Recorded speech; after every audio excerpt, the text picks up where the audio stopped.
생각이 들고요. 성도님들 가운데도 처음 보시는 분도 있을 텐데 오늘 요한계시록 13장 1절부터 10절까지의 말씀을 보도록 하겠습니다. 13장 1절부터 10절까지 제가 읽어드리겠습니다. 내가 보니 바다에서 한 짐승이 나오는데 뿔이 열이요 머리가 일곱이라. 그 뿔에는 열 왕관이 있고 그 머리들에는 신성모독하는 이름들이 있더라. 내가 본 짐승은 표범과 비슷하고 그 발은 곰의 발 같고 그의 입은 사자의 입 같은데 용이 자기의 능력과 보좌와 큰 권세를 그에게 주었더라. 그의 머리 하나가 상하여 죽게 된 것 같더니 그 죽게 되었던 상처가 나음에 온 땅이 놀랍게 여겨 짐승을 따르고 용이 짐승에게 권세를 주므로 용에게 경배하며 짐승에게 경배하여 이르되 누가 이 짐승과 같으냐 누가 능히 이와 더불어 싸우리요 하더라. 또 짐승이 과장되고 신성모독을 말하는 입을 받고 또 42달 동안 일할 권세를 받으니라. 짐승이 입을 벌려 하나님을 향하여 비방하되 그의 이름과 그의 장막 곧 하늘에 사는 자들을 비방하더라.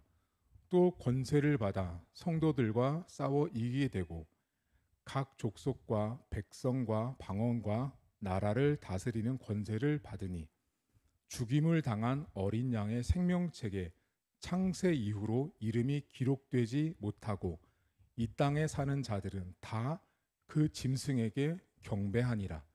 누구든지 귀가 있거든 들을지어다.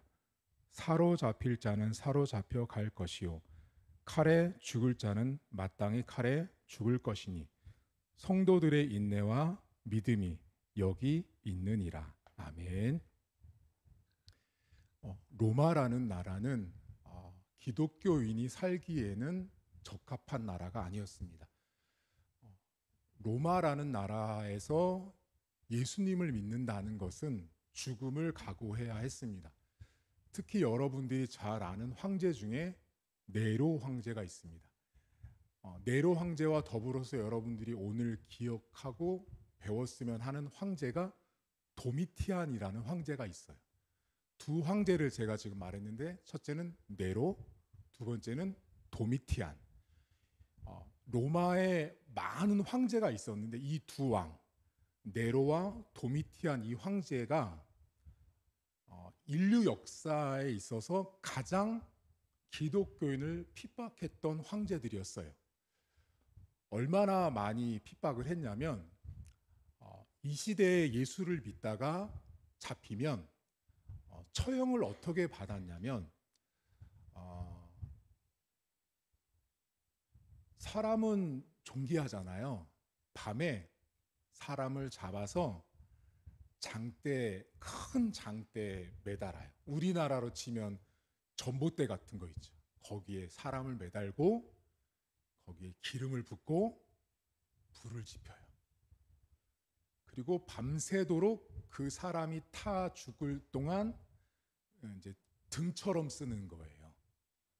이게 실제 역사에 있었어요. 그렇게 핍박을 했어요. 예수 믿는 사람들. 그게 네로와 도미티안 황제 때 있었던 일이에요. 근데 이것보다 더 심한 게 뭐였냐면 리벨리우스라는 증명서가 있었어요. 리벨리우스라는 증명서가 뭐냐면 이건 내가 오늘 황제에게 제사를 드렸다고 하는 증명서예요.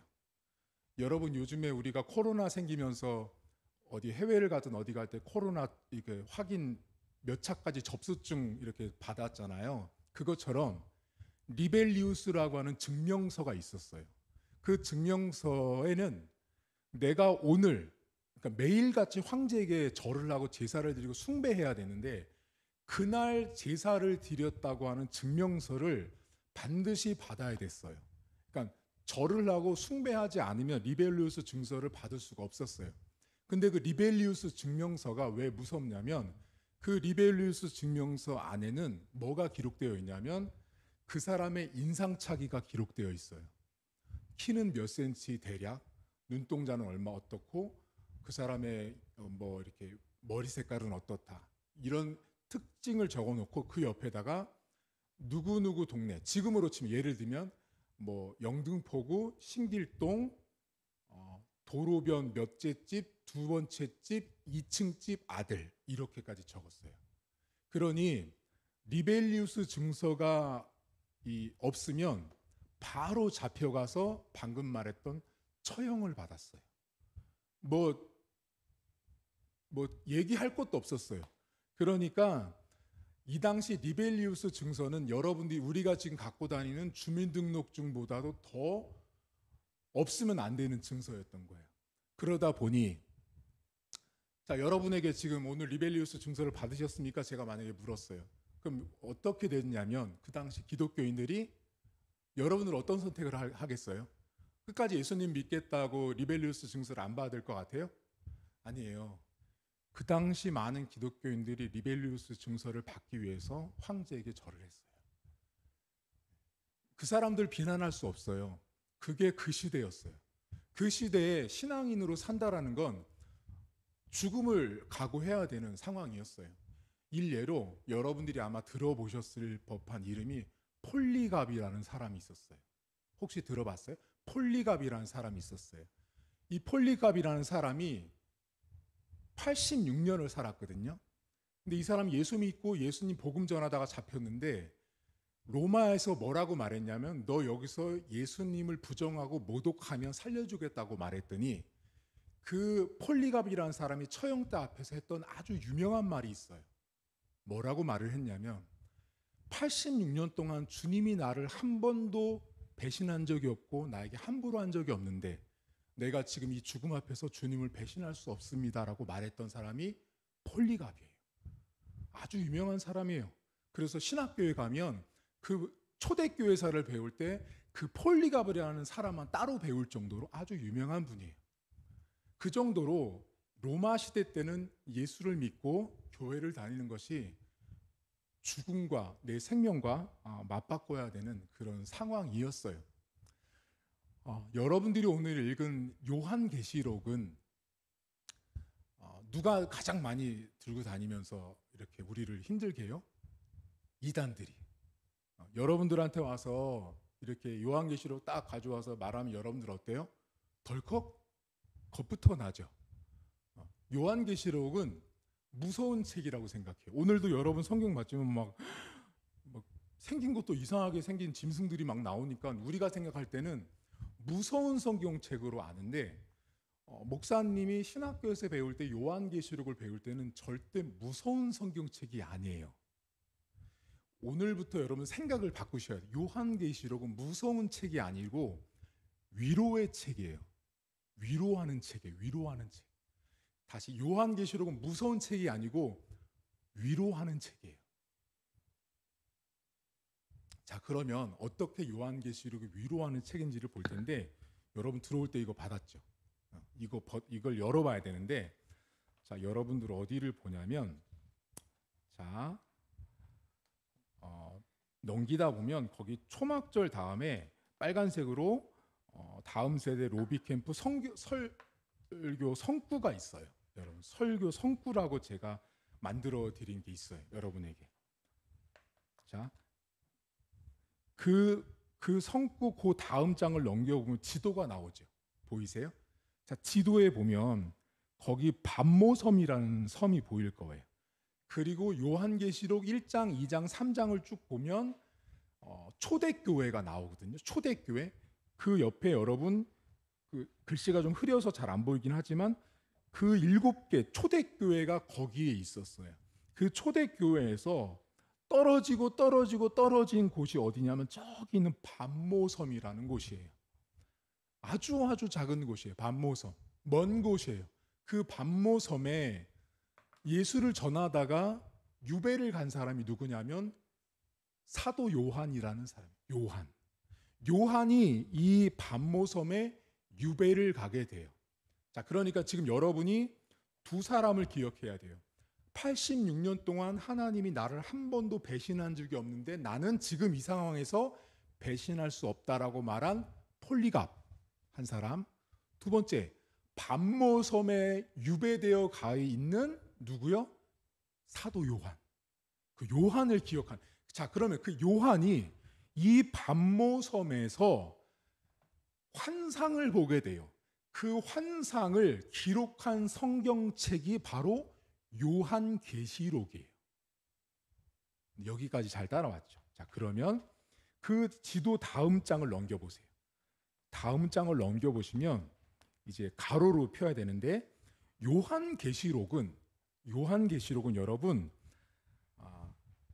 지금부터 오늘 이 설교를 듣고 난 다음부터는 여기 있는 분들은 이단과 싸울 수 있는 능력자들이 되는 거예요. 이제 그리고 청소년들 가운데 요한계시록을 한 번도 아마 오늘 처음 듣는, 자 한번 손 들어볼까요?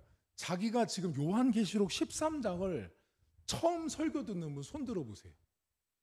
손 들어보세요.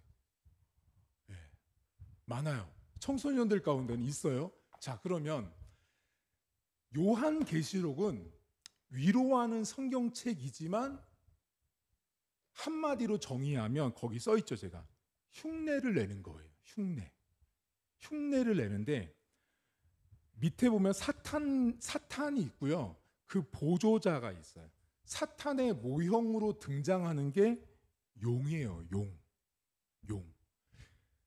그 사탄의 보조자로 나오는 형상이 있는데 그게 바로 짐승이에요. 그러면 둘 다 7머리 10뿔 똑같이 가지고 있어요. 그런데 여기는 용이나 짐승은 한마디로 말하면 여러분들이 흔히 하는 말로 사탄의, 우리 여러분 장기에 보면 쫄 있죠. 쫄개들이에요. 한마디로 말하면 여기 보이죠. 그 용과 짐승은 사탄이 거느리고 있는 쫄개들이에요. 쫄개들. 사탄이 명령하면 용으로 짐승으로 등장을 해서 그 일들을 하는 그 역할들이 용과 짐승이에요. 그 다음 장을 넘겨보세요. 이제 그 다음 장이 아주 중요하거든요. 이것을 기억하고 계셔야 돼요.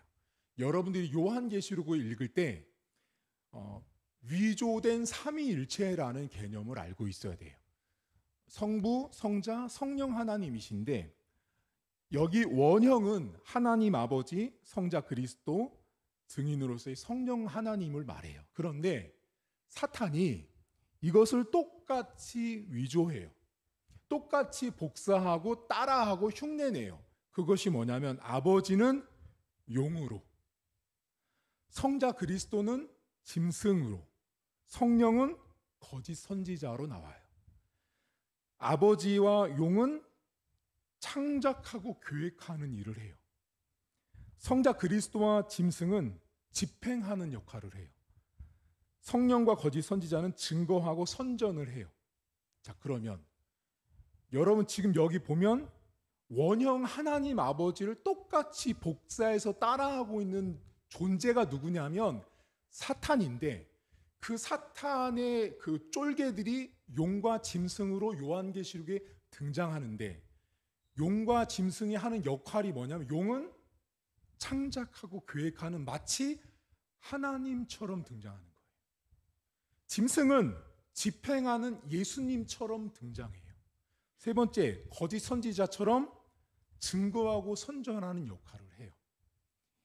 지금 요 장, 여기 지금 여러분이 보시는 위조된 삼위일체라고 한 요 개념이 요한계시록 전체를 이해하는 데 가장 중요한 핵심이에요. 그러니까 요한계시록에 이런 말이 나오면 용이 나오고 짐승이 나온다. 사단의 쫄개들이다라고 생각하면 돼요. 그리고 요한계시록에 여러분 많은 숫자들이 나와요. 뭐 666, 14만 4천 막 숫자들이 나오잖아요. 그 숫자들은 그대로 숫자가 아니야. 그 숫자가 가지고 있는 상징성, 그 숫자가 가지고 있는 의미들이 있어요. 그러니까 신천지가 어떻게 해요? 그 14만 4천 명 안에 다 내가 들어가지 못하면 쉽게 말하면 구원받지 못하는 거야, 우리는. 근데 요한계시록은 여러분 생각해봐요. 예수 믿다가 쫓겨서 유배를 갔어. 제가 요한이에요. 자, 반모섬에 내가 유배를 가서 언제 죽을지 몰라요. 여러분, 유배를 간 건 거기 가서 편안하게 살아가 아니고요. 너 잠깐 거기 있어. 때가 차면 너 죽일 거니까 거기 있어라고 보는 게 유배예요. 그럼 유배지에 온 사도 요한이 언제 죽을지 모르는 기다리고 있는 사람이 이렇게 있는데, 여러분, 그 사람한테 하나님께서 백성들에게, 고난받는 사람들에게 무섭게 하려고, 힘들게 하려고 그 숫자 안에 들어가야 된다라는 걸 얘기하고 싶어서 요한계시록에 환상을 준 게 아니에요.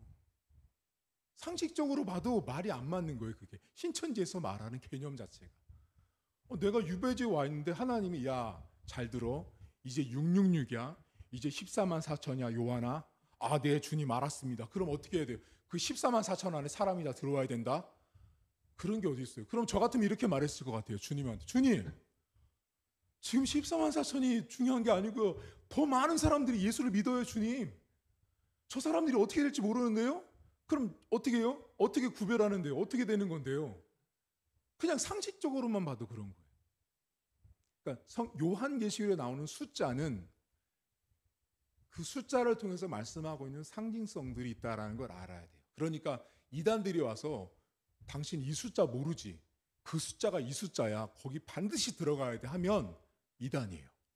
그리고 오늘 방금 전에 여러분한테 제가 용과 짐승 말했죠. 말했는데 와서 용이 뭔지 알아요? 짐승이 뭔지 알아요? 그러면서 이렇게 말하는 이단들도 있어요. 이 시대의 용이 이 한국교회를 병들게 한 담임 목사가 용이라는 거예요. 엉뚱한 이단들도 엄청나게 많아요, 여러분. 용과 짐승은 사탄의 쫄개들이고 하나님을 모방하고 있다라는 것만 아시면 돼요. 그 다음에 넘겨보시면 여러분, 짐승은 그리스도의 모조품이고, 두 번째 장 넘겨보시면 그리스도의 모조품을 해서 쭉 제가 여러분에게 기록을 해놨어요. 이건 여러분이 읽어보시면 돼요. 자, 그 다음 이제 어디를 보시냐면, 아까 전에 여러분 그 지도 앞에를 보세요. 지도 앞에를 가보시면 성구가 나와 있어요. 성구가. 자, 여기 성구를 먼저 보고 갈게요. 성구를 보시면 거기 본문, 이제 거기 프린트물 보세요, 여러분. 본문이 다니엘서 7장으로 나와 있어요. 여러분 보시면, 자, 7장 1절, 바벨론 벨사살 왕 원년 다니엘이 그의 침상에서 꿈을 꾸며 머릿속으로 환상을 받고 그 꿈을 기록하여 그 일을 대략 진술합니다. 자, 그러니까 지금 다니엘도 환상을 본 거예요. 그리고 요한도 환상을 본 거예요, 지금. 자, 사도 요한의 요한계시록을 해석할 때 등장하는 용과 짐승은 이미 다니엘서에 하나님이 예언을 하셨어요. 이미 그 해석을 가지고 요한계시록을 접근해야 되는데, 여러분 어디 보냐면 7장 3절 보세요. 큰 짐승 넷이, 아까 바다에서도 요한계시록에 나오죠. 바다에서 나왔는데 그 모양이 각각 달라요. 그 네 짐승은 세상에 일어날 뭐래요? 왕이래요, 왕. 성경이 말해주는 정확한 개념이 있어요.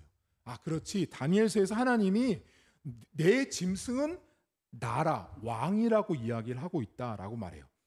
7장 21절, 내가 본즉 이 뿔이 성도들과 더불어 싸워 그들에게 이겼다라고 등장을 해요. 7장 24절 보세요. 쭉 내려와서 네모박스 지나서 7장 24절, 그 열 뿔은 그 나라에서 일어날 열 왕이요, 그 후에 또 하나가 일어나리니 그는 먼저 있던 자들과 다르고 또 새 왕을 복종시킨다. 이거 뭐예요? 계속 나라가 바뀌는 거예요. 왕이 한 나라가 지고 한 나라가 이기는 그런 상황들이 나오는 거예요. 그리고 7장 26절 보세요. 그러나 심판이 시작되면 그는 권세를 빼앗기고 완전히 멸망한다라고 등장을 해요. 자, 이제 됐어요. 이거 프린트물을 덮으셔도 돼요. 지금 여러분들이 요한계시록을 보기 전에 다니엘서 7장을 먼저 본 이유는 다니엘서 7장 안에 용과 짐승에 대한 예언을 하나님이 환상을 통해서 다니엘을 보게 하셨는데, 그것이 사도 요한에게도 놀랍게도 똑같이 하나님의 환상으로 보여지고 있다라는 거예요. 자, 그런데 여러분 오늘 요한계시록 13장 1절을 보세요. 같이 읽었던 본문이거든요. 13장 1절. 내가 보니 바다에서 한 짐승이 나오는데 뿔이 10이고 머리가 7이래요. 자, 여기 본문에 짐승이 어디로부터 나와요? 바다로부터 나와요. 자, 짐승이 바다로부터 나오거든요. 그럼 여러분 성경책 어디 보냐면 12장 3절을 잠깐 펴보세요. 여러분 성경책 요한계시록 12장 3절을 보시면 방금은 짐승인데 용이 나오거든요. 하늘에 또 다른 이적이 보이니 보라, 한 큰 붉은 용이 있어 머리가 7이요 뿔이 10이라. 그 여러 머리 7 왕관이 있다라고 말하죠. 자, 그러니까 용은 어디로 오냐면 하늘에서 왔고요. 짐승은 바다에서 지금 나오기 시작했어요. 자, 그런데 이 짐승이 나왔는데 문제가 있어요. 2절 보세요. 2절.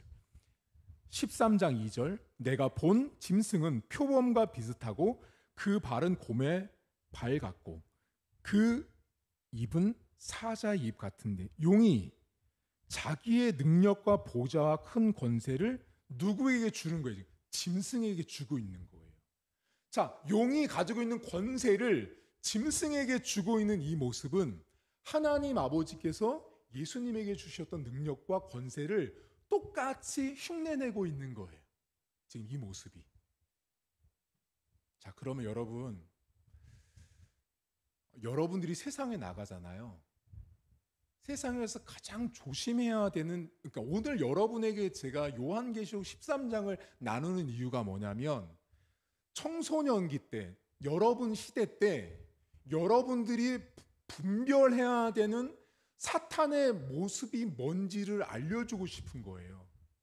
사탄이 어떻게 일하고 있냐면 권세를 나눠주고 있죠.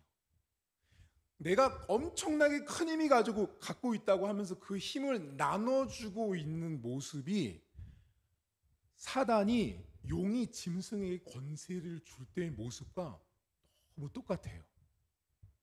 근데 여러분, 제가 만약에 여러분한테 권세를 줬죠. 그럼 그 다음부터 여러분들 어떻게 되는 거예요? 저의 수하가 되는 거예요. 그래서 무서운 거예요, 여러분. 그러니까 사단이 하는 일이 그게 아주 치밀한 거예요. 권세를 나눠주면, 다 주면 좋은 거잖아요. 평등합니다, 공평합니다 할 것 같은데 그걸 뒤집잖아요. 어떤 게 숨어 있냐면 그 권세를 받은 나는 그 사람의 하수가 되는 거예요. 따라서 여러분들이 크리스찬이죠. 여러분들이 세상에서 하나님의 백성으로 살면서 하나님의 백성다운 삶을 살아가는 데 있어서 되게 중요한 것이 있어요. 그것이 뭐냐면 하나님의 자녀가 가지고 있는 권세를 나눠주는 인생이 되어야 돼요. 내가 어떤 권세를 나눠줬어요. 자, 여러분 봐요. 여러분들이 친구들한테 가서 자, 예수 믿어 얘들아, 교회 가자라고, 야, 하나님이 갖고 있는 능력이 이런 것들이 있어, 대단해, 이런 권세를 여러분이 나눴을 때, 나눠준 다음에 여러분들 예수님 권세 나눈 다음에 이런 친구 혹시 있어요? 오늘부터 내 말 잘 들어라, 너 셔틀이다. 그렇지 않죠. 왜? 예수님의 권세를 나누는 데는 그런 게 존재하지 않아요. 그렇게 예수님의 권세를 쓰는 사람이 있다면 그 사람은 이단이겠죠. 권세를 나눠준 다음에 너는 내 밑이야라고 말하는 그 전략이 사단이 하는 일이라고요. 저 그럼 여러분들에게 물어볼게요. 여러분들이 학교 가서 누구한테 뭘 하는데 내가 이걸 줬어, 이걸 해줬어. 그리고 나서 어때? 마음속으로 넌 이제 내 밥이야, 넌 이제 내 아래야, 넌 내가 이거 줬기 때문에 넌 이제 아니야. 이거는요, 하나님이 생각하는 관점이랑은 전혀 다른 관점이에요. 여러분, 하나님이 예수님한테 권세를 주고 이 땅에 내려보내실 때 하나님은 절대 이런 생각 한 적이 없어요. 넌 내 밑이다? 아니에요. 사단이 하는 전략을 딱 알고 있어야 돼요. 그 다음이 있어요. 어디 보냐면 여러분 4절 보세요. 4절. 자, 용이 짐승에게 권세를 주므로 용에게 경배하죠. 이게 경배를 하게 되게 만들었어요. 경배하며 짐승에게 경배하 이르되 누가 이 짐승과 같으냐 하면서 그 다음 구절 누가 능히 이와 더불어 싸우리요. 누가 능히 싸우겠냐. 여러분 이게요 사단이 가장 잘하는 잘 쓰는 수법이 뭐냐면 감히 누가 감히 나에게 나를 지금 뭐예요? 짐승 용과 짐승의 이 대화 이 내용을 잘 보시면 누가 감히 저 짐승과 싸워? 누가 감히 대적을 해? 여러분 사단이요. 우리를 사단이 하는 그런 전략이 감히 누가 나밖에 안 돼. 이거는 나여야 해 라는 거 있지. 이 개념 이게 되게 무서운 거예요 여러분. 우리 청소년기 때 제일 자아가 큰 건 알죠?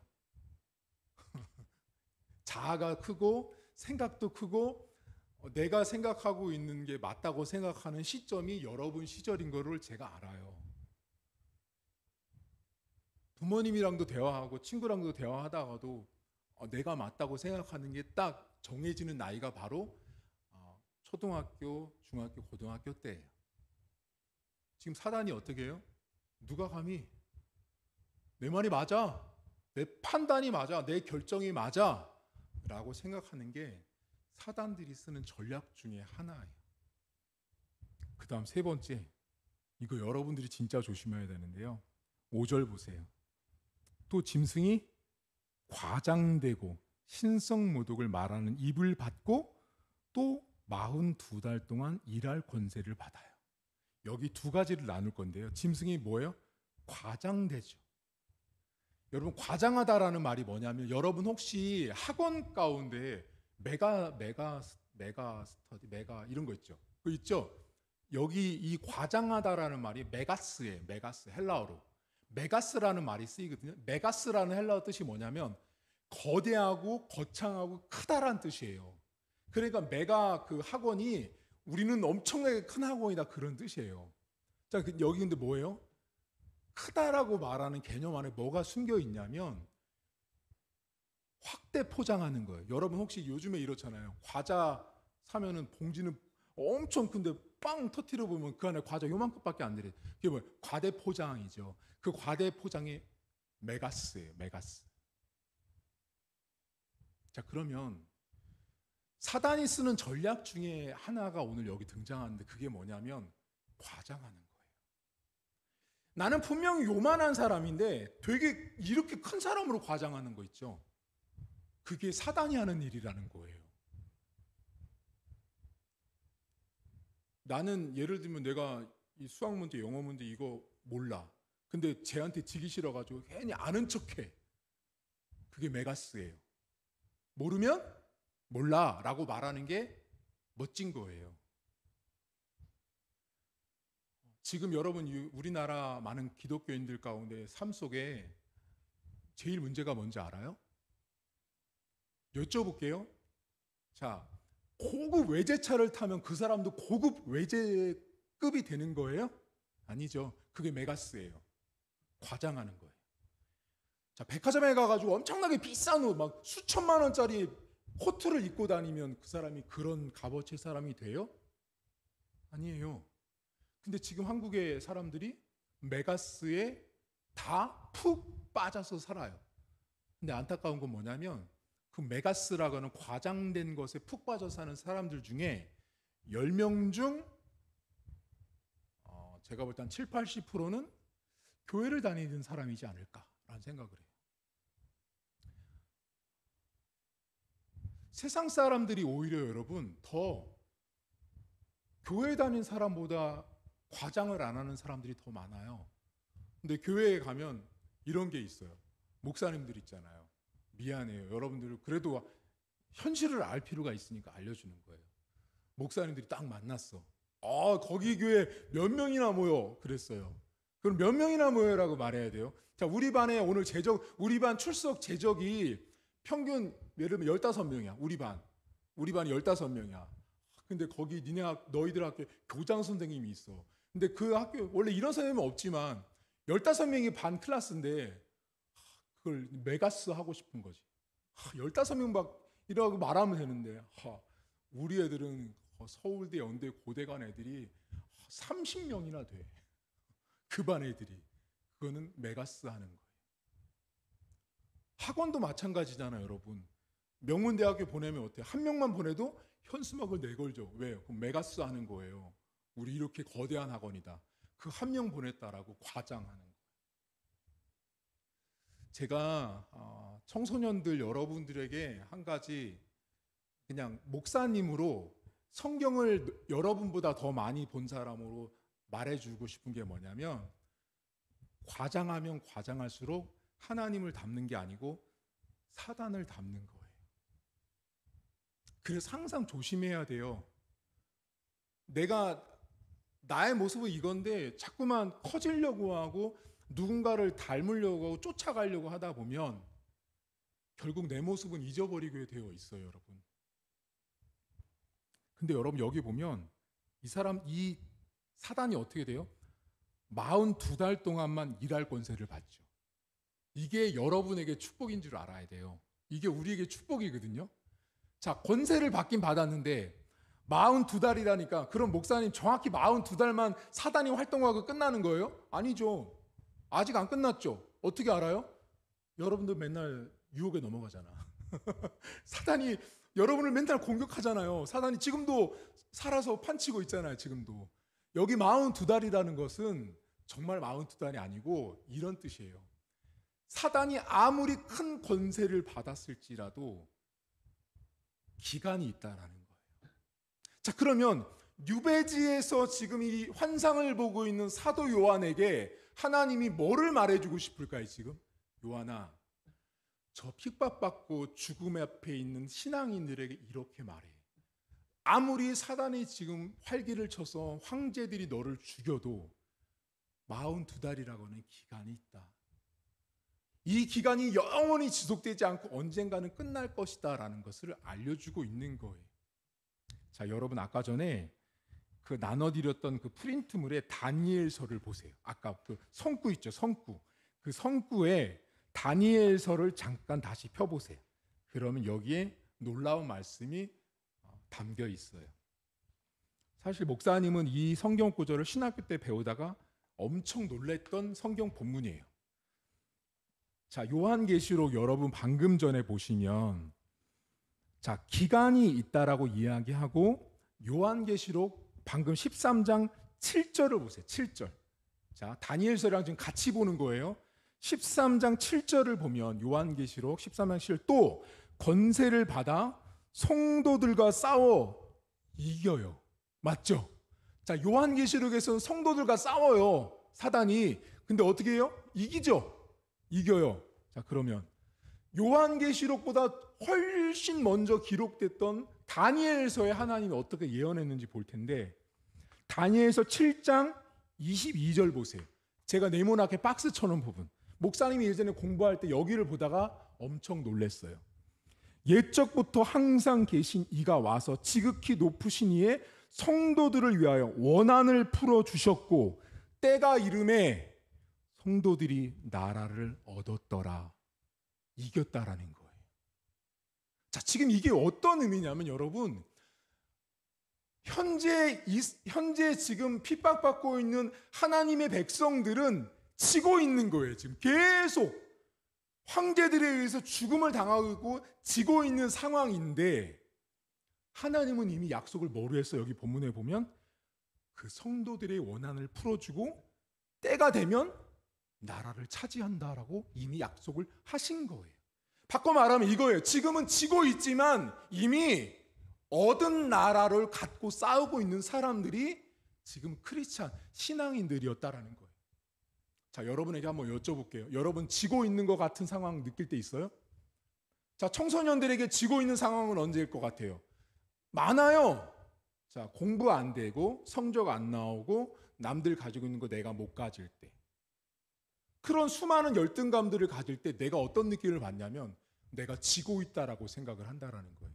근데 여러분, 신앙을 갖고 있는 크리스찬 자녀들은 그 생각이 앞서면 안 되고 우리는 이미 하나님으로부터 이긴 나에게 승리를 주신 하나님을 내가 믿고 살고 있다라는 확신과 믿음으로 사는 거예요. 여러분 혹시 요즘에 공부하면서 신앙생활 하면서 지고 있다고 느낄 수도 있지만 여러분들은 지고 있는 게 아니라 이미 이긴 신앙생활을 하고 있다라는 사실이에요. 그리고 10절 보세요. 요한계시록 13장 10절. 사로잡힐 자는 사로잡혀 갈 것이요 칼에 죽을 자는 마땅히 칼에 죽을 것이니 성도들의 인내와 믿음이 여기 있다라고 말해요.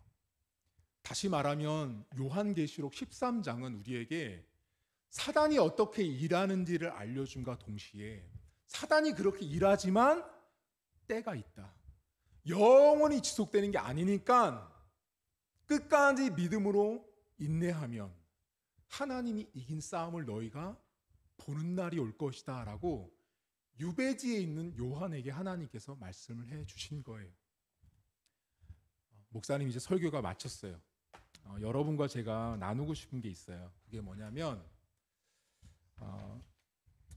여러분들 삶에 절대 자만하면 안 돼요. 오늘 사단이 하는 첫 번째 것 중에 뭐가 있었냐면 누가 나와 감히 싸워? 누가 감히 나와? 이게 자만이거든요. 자만하잖아요, 여러분. 그럼 반드시 큰 코 다쳐요. 여러분 운전하잖아요. 언제 운전사고 나는지 혹시 알아요? 초보 운전 때 사고 안 난대요. 절대로. 왜냐하면 조심하거든요. 근데 언제 사고 나냐면 운전 좀 한해할 때 사고 난대요. 자만해서 그런 거예요. 중간고사 시험이에요. 문제 봤더니 뭐야? 이걸 나보러 풀라고 낸 거야? 막 자만에 차서 문제를 다 풀어. 뭐야? 20분이나 남았네? 역시 난 천재였어. 근데 나중에 성적 나왔더니 다 틀렸어. 자만해서 그런 거예요. 공부도 사람과의 관계도 자만하면 안 돼요. 두 번째, 흉내 내려고 하면 안 돼요. 이 사단이 하는 되게 교묘한 방법이 뭐냐면 성부, 성자, 성령 하나님의 모습을 용과 짐승을 통해서 그대로 흉내내고 있다라는 거예요. 자, 여러분 남 따라 하려고 하시면 안 돼요. 그냥 여러분 이 모습 그대로 살아가시면 됩니다. 남이 이거 한다고 나도 이거 하고 싶고 남이 저거 한다고 나도 저거 하려고 하다 보면 아무것도 못해요.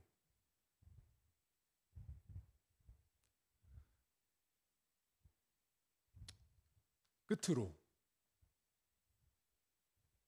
메가스 하지 마세요. 과장하면 안 돼요. 나를 이렇게 막 부풀리려고 하면 안 돼요, 여러분. 목사님은 성도님들한테 목사님한테 막 되게 많은 질문들이 오거든요. 근데 사실 목사님이 다 알아요? 다 몰라요. 모르는 게 더 많아요. 모르면 어떻게 하냐면 모르는데요? 모르겠어요, 집사님. 말해요. 그냥 아는 것 안다고 말하고요. 근데 모르는데 아는 척 하다가 큰 거 다쳐요. 포장하지 말고 확대하지 말아요. 특히 여러분 나이 때는 이럴 수 있어요. 아빠, 엄마, 쟤네는 이렇게도 하고 이렇게도 하는데 왜 우리는 이렇게 안 돼? 이게 저쪽을 보고 나를 메가스 하려고 하는 거예요. 그러니까 여러분 자체가 되게 귀한 거를 알아야 되는데 누군가를 보고 놓고 나를 메가스 하려고 하는 거지. 저길 따라가야 돼. 비슷해져야 돼. 같아져야 돼. 그러면 안 돼요, 여러분. 그러면 내가 계속 작아져요. 커질 것 같지만 계속 작아져. 왜냐하면 나중에 저 사람이 되게 커 보였는데 어느 날 가봤더니 뭐야? 저 사람보다 더 큰 사람이네. 그럼 또 저 사람을 바라보는 거예요. 근데 또 시험을 갔더니 저 사람보다 더 큰 사람이 나타나. 그럼 어떻게 할 건데 도대체? 한이 없는 거예요. 과장하지 않기를 저는 바라고요. 여러분들 인생에 하나님이 주신 여러분 자체로 살아가시면 돼요. 여러분 자체가 귀하다는 걸 알고 그대로 살아갔으면 좋겠습니다. 그럼 하나님이 여러분 인생 가운데 사단의 전략을 따라가지 않고 비록 지금 내가 지고 있는 것 같지만 다니엘서에 약속했던 이긴 싸움을, 이긴 축복을 여러분에게 선사할 줄 믿습니다. 하나님 아버지 감사합니다. 하나님, 사단은 우리에게 참 많은 일들을 행하고 우리로 하여금 모방하게 합니다. 흉내내려고 합니다. 더 잘나고 똑똑하고 멋진 것들을 보면 우리로 하여금 그것을 따라하게 하고 흉내내게 하려고 합니다. 하나님 아버지, 우리의 삶을 돌아보면서 내가 누군가를 흉내내기 전에 내가 얼마나 하나님 앞에 귀한 존재인지를 인정하게 하시고, 또한 내 삶에 내가 뭔가를 과장했다면 그것은 하나님의 방법이 아닌 사단의 방법임을 우리가 다시 한번 오늘 배웠으니, 오늘 이 시간 이후로 내 생각도 말도 행동도 메가스하지 않도록 도와주시길 원합니다. 하나님 아버지, 우리의 삶에는 끊임없이 우리를 괴롭히는 유혹들이 있습니다. 하나님, 그 사단의 유혹 가운데 우리 사랑하는 자녀들 축복해 주시고 승리하게 하시고, 순간순간마다 지고 있는 싸움을 하고 있는 것 같습니다. 성적이 안 나올 때, 점수가 안 오를 때, 내가 원하는 목표점에 도달하지 못했을 때 우리는 지고 있는 게임을 하고 있는 것처럼 느껴집니다. 하나님, 유배지에서 환상을 봤던 사도 요한과 그 당시에 예수를 믿어서 죽음 앞에 서 있었던 수많은 사람들은 그렇게 지고 있는 게임 앞에 서 있는 그런 존재처럼 보였습니다. 하지만 그들은 이미 다니엘서에 나왔던 이미 나라를 얻은, 이미 승리를 한 백성으로 그 땅에서 살고 있었음을 오늘 우리는 보았습니다. 하나님, 사랑하는 청소년들은 결코 진 적도 없고 지지 않습니다. 예수님을 믿고 예수 그리스도의 자녀로 살고 있는 자녀들은 질 수가 없는 것입니다. 예수님이 이미 십자가에서 승리하셨기 때문에 질 수도 없고 진 적도 없는 것입니다.